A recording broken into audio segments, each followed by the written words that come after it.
Hello everyone, my name is Zach and welcome back to my channel, and today we're talking about yet another Papercut Book Club book selection, and this month it is the book Pretty Girls by Karen Slaughter. I know I usually do vlogs for Papercut Book Club, however, A, I'm job hunting right now, I'm not in school, so I didn't feel like I was going to have anything interesting to vlog. B, I read this book very quickly and knew I was going to want to discuss it in a lot more detail than my reading vlogs, so I just decided to forego the reading vlog and just do a review and discussion about both this book and kind of thrillers and horror and a lot of other things. Because this book is a very different book and it's going to be a very hard book to talk about because my thoughts are kind of all over the place. Now, I did already film this video once, but I didn't feel like I fleshed out all my points as well as I would have liked. So I figured I would just come and film this again and hopefully provide all my points a little more succinctly and a little more, well, I guess. We're off to a great start. Alright, so first I want to do kind of an objective-ish review of this book.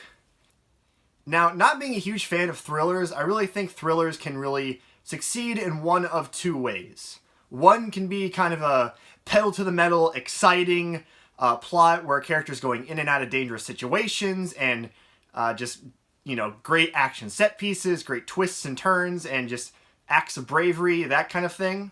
Or they can delve into kind of psychopaths and criminals and the mentally disturbed and really just creep you out with some of the worst that humanity has to offer. This book certainly appeals to anyone who likes the latter type of thriller. This book really dives into just some of the worst human beings you've ever heard about, and in order to talk about this book and to have these discussions, I'm going to need to talk about some very disturbing and triggering content, so the rest of this review and discussion is going to be trigger warning, content warning, whatever you want to say, for rape, sexual assault, pedophilia, torture, and murder. So if any of those disturb you, you might want to click off. The more I go in this video, the more I'm going to get into details, so if you start watching this video and it starts to get a little too much for you, I'd say turn it off then, because it's only going to get more and more detailed and graphic as we go further into this book. Now, going back to the idea of the fast-paced, exciting thriller, I want to kind of read some quotes on the back of this book and kind of talk about my thoughts on those. So a lot of the reviews for this book mention it being fast-paced and exciting.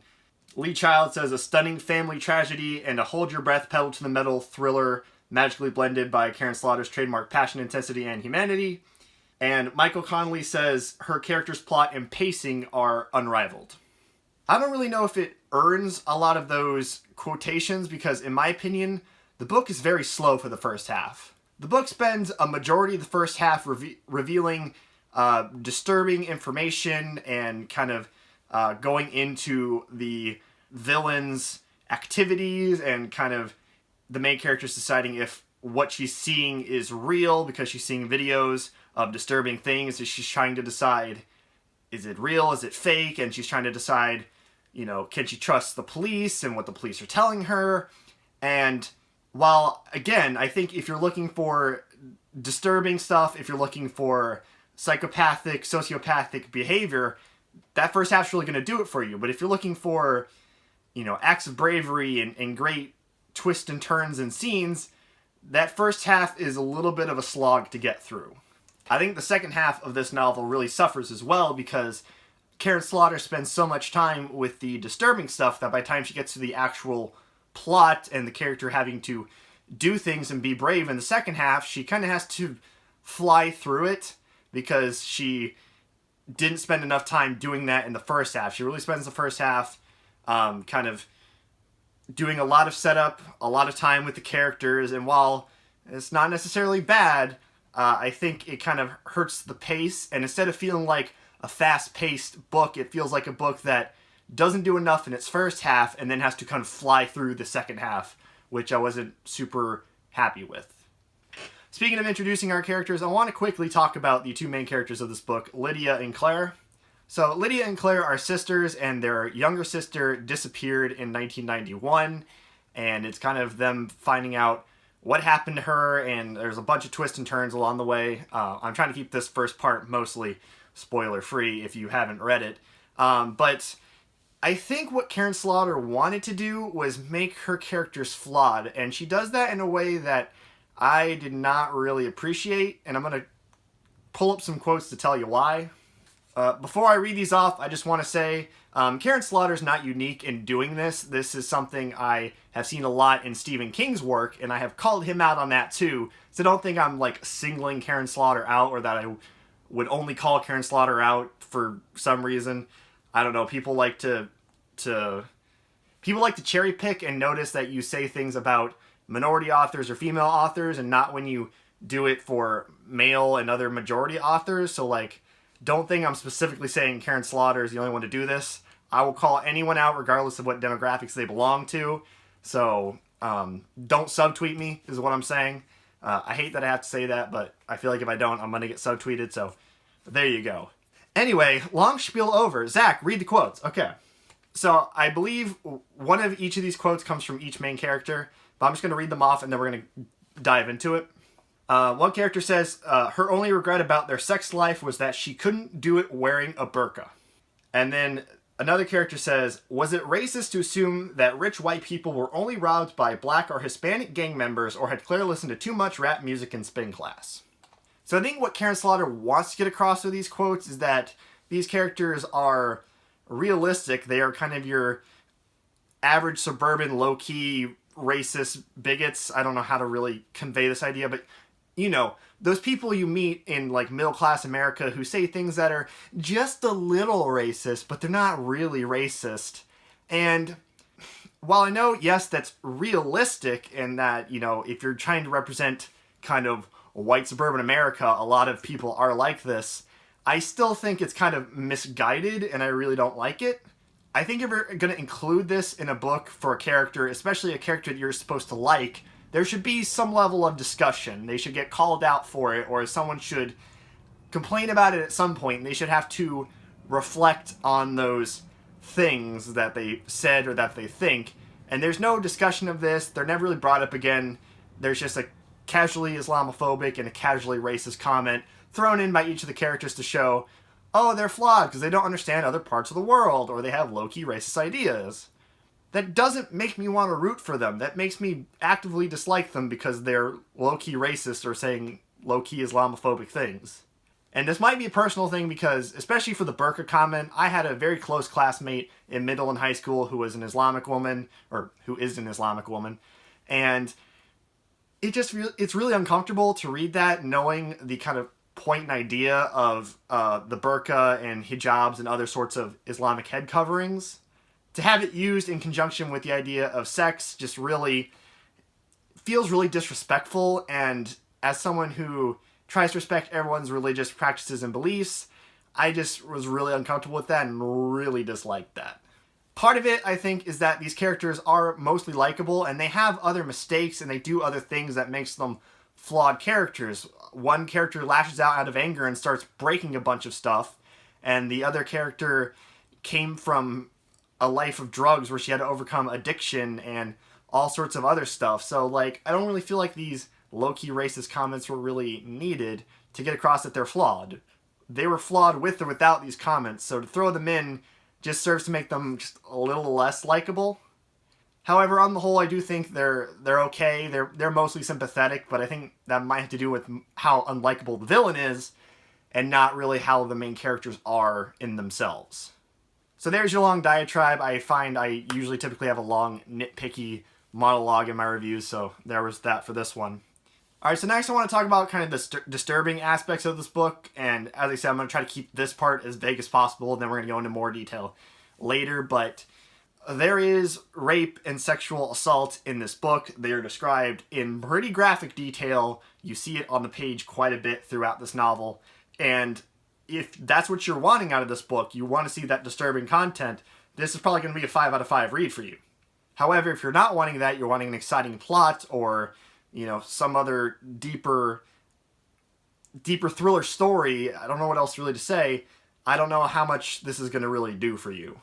Also, kind of going into the plot, the villain is very good at having eyes everywhere and using technology to his advantage. However, he's kind of defeated with a very simple trick. Granted, this isn't the first story to do that. Star Trek II, The Wrath of Khan does kind of the same thing. But there, it feels like the villain's hubris really shows, so it makes sense when he's defeated because he's very smug.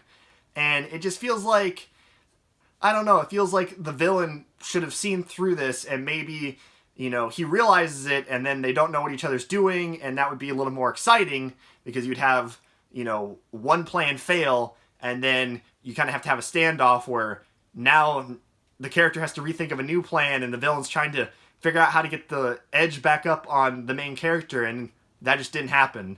Her basically first idea, her first plan works, and to me it kind of undercut the villain, but that just might be me. So that again kind of brings down the kind of plot thrilling aspect of the book. It's a lot more of a disturber than a thriller, if you'll allow me to use those terms. So if I had to rate this book somewhat objectively, I mean, every review has some matter of opinion. I think I would rate this book a 3.5, maybe a 4 on a good day. Again, if you want a thriller that's very disturbing, if you want to look at disturbed minds, then this book is going to be great for you. If you're wanting a book with a lot of plot, a lot of twists and turns, maybe not so much. Now, I have spent a lot of this review so far trying to be somewhat objective, with the exception of that long diatribe about the characters and the racism bit. The reason for this is kind of if I rated this book entirely on my subjective opinion and what I felt about it, it would receive a rating that's far lower than I think it really deserves. The thing is with Pretty Girls is that I don't hate this novel per se. I hate the kind of genre and style of story this book represents. It's kind of a perfect extreme example of the things I hate in this type of story, and for that reason, I really did not enjoy reading it. Now, this next section is going to be full of opinions and personal attitudes, so don't think I'm, like, asserting these things as facts or truths, so don't, you know, come on here and yell at me, you know, Zach, you thimble of stale piss, that's a bad take. So don't think I'm trying to tell you these are facts. You can disagree with me, and you can have your own opinion, and that's fine. I'm not trying to take that away from you or disagree with you or anything like that. I'm just giving my opinion on this type of story and why I don't really like this type of thriller. I was talking with fellow Papercut Book Club fan Andy, and he described this as a grisly thriller, and so I guess I'm going into why I hate grisly thrillers and just any story like that, you know, your torture porn, you know, your Saw and Hostel, those types of movies, these types of books, and why I think, at least to me, they're less enjoyable, and the horror disturbing aspects have less craft to them than a good horror story does. So the thing about a thriller like this, and like those movies I mentioned, is I feel like they're a little exploitive, if that makes sense. Basically, I feel like they, you know, borrow from real life things that happen to people, the most horrible things that humanity has done to one another, and then they throw it into fiction for enjoyment, and it doesn't sit well with me, and it's something I really don't enjoy. And I think people are going to say, but Zach, you love horror. Why don't you love the disturbing aspect here when you clearly enjoy being scared and disturbed with the horror genre? And again, it goes really to that idea of this being tied to kind of real life occurrences that makes it really unenjoyably scary. To kind of put it another way, this stuff can happen to you. Yes, the odds are extremely, extremely, extremely low, and keeping your wits about you and being safe will more than likely be enough to keep you out of the scenario. However, people are kidnapped, and people are tortured, and people are sexually assaulted, and people are raped all the time. And so when I read a story like this and I close the book, I can still be scared of being kidnapped or assaulted or robbed or anything that you would find in a book like this. And to me, that makes the horror and disturbing aspects of this book stick with me long after the story is done.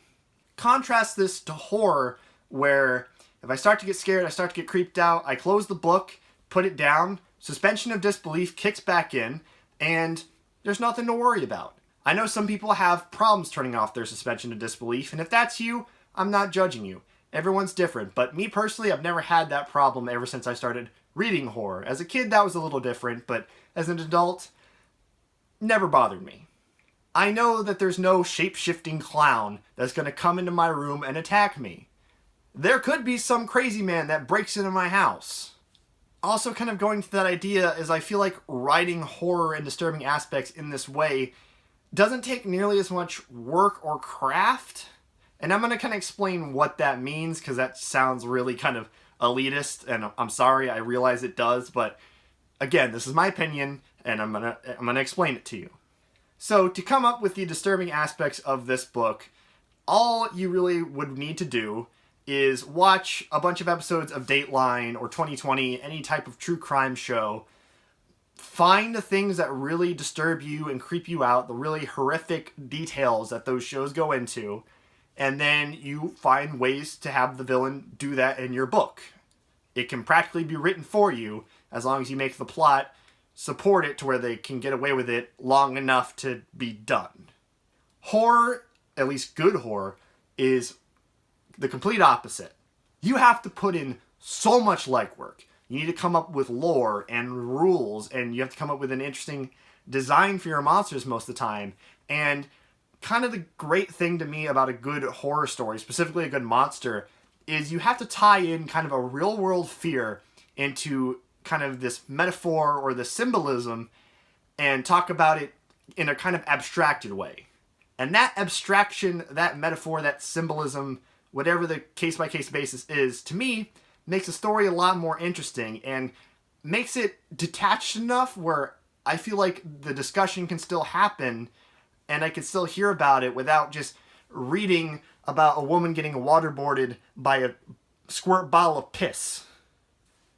To kind of illustrate all this, I'm going to add in some screenshots and footage of Silent Hill 2, which is my favorite story of all time. I'm sorry, the footage is going to be really crappy because I'm basically going to have to record the screen with my phone and then just steal other people's screenshots. But if you don't see it, you're not going to understand what I'm talking about. But I'm going to kind of explain how Silent Hill 2 talks about sexual assault and rape and explore the craft of that game and that storyline and contrast it to how it's done here in Pretty Girls, where you're just shown sexual assault and torture on the page.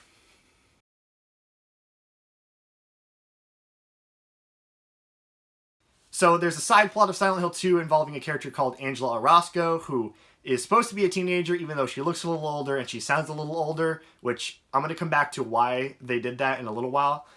In Silent Hill 2, the creatures and the monsters and the bosses are all tied to one of the characters and their psyche and their trauma and kind of the demons that torment them. And the boss connected to Angela is this, which is called the Doorman.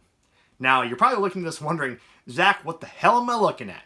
And yes, it's good monster design, right? It's creepy and what is this?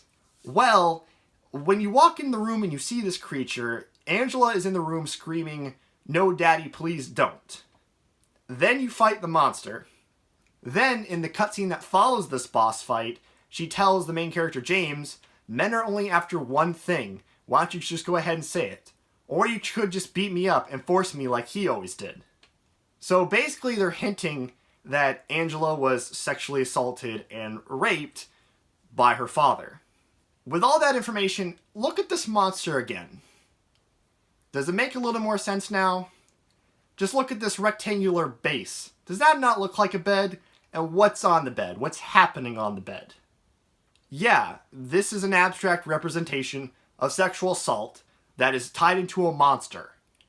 The amazing thing to me about this monster design is there's no genitalia. The monster's not actually doing anything, but they're still able to represent sexual assault and rape in a monster.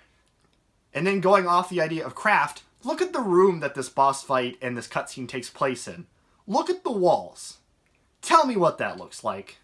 And no, your mind is not in the gutter. That's what that's supposed to represent. And that to me is kind of representation of PTSD.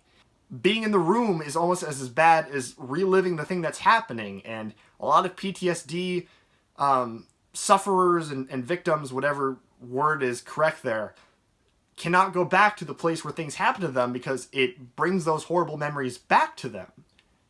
That's what The Room is doing. The Room itself is a visualization of Angela's PTSD, and then the monster is the metaphorical demon of the thing that happened to her in her past. Her trauma rolled into a monster.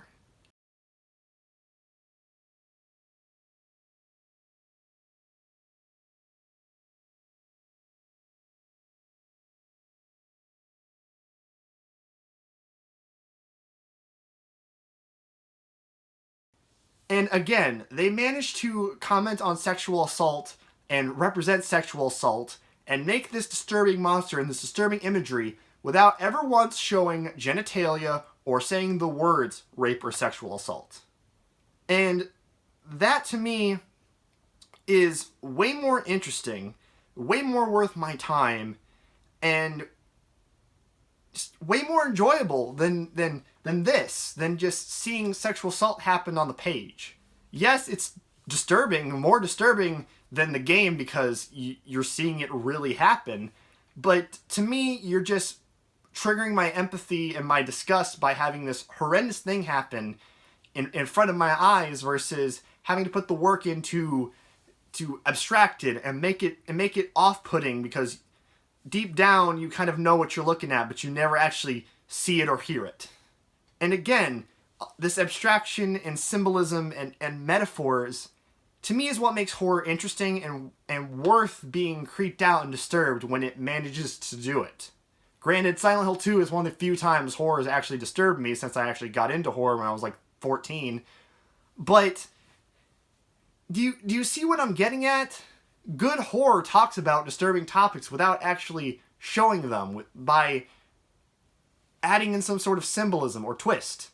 In The Shining, it's kind of the same example where the spirits of the hotel corrupting the mind of the dad is akin to the personal demons of anger and addiction and all those things corrupting a real person's mind.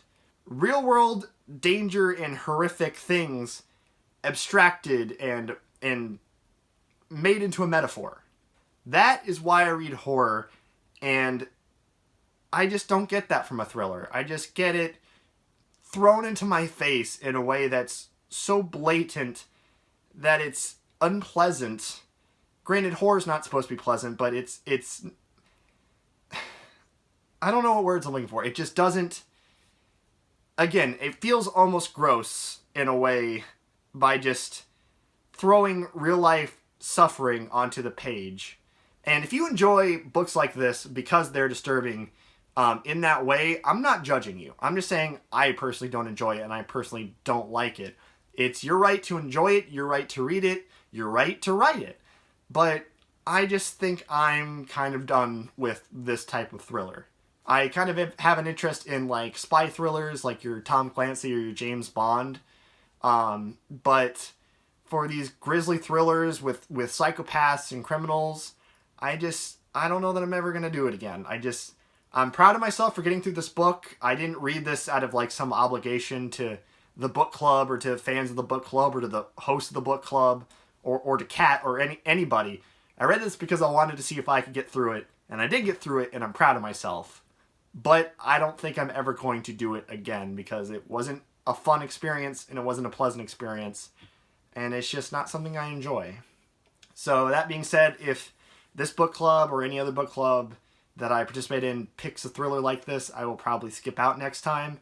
I enjoy doing these vlogs, and the hosts seem to enjoy it, and fellow fans seem to enjoy these videos, but if there's a book I think I'm just not going to really enjoy, I'm not going to obligate myself to read it. There you go. That was very long. As I said, I'm not going to give this book a star rating on Goodreads because I feel like subjectively this is like a 1.5 to 2 star. I really did not enjoy it, but objectively I could see it being some other people's type of book and that it has genuine craft and skill involved in writing this. It's just, I don't know what to rate it. Do I go with my own opinion? Do I go with, the analytical appreciation of it? Both feel like a lie, and so I just feel like I'm not gonna put any stars on Goodreads. And so this book is uncomfortable out of 10. I guess. But that's all for me today. Thank you very much for watching. If you like the video, feel free to give a thumbs up. Feel free to subscribe if you feel so inclined, and I will see you next time.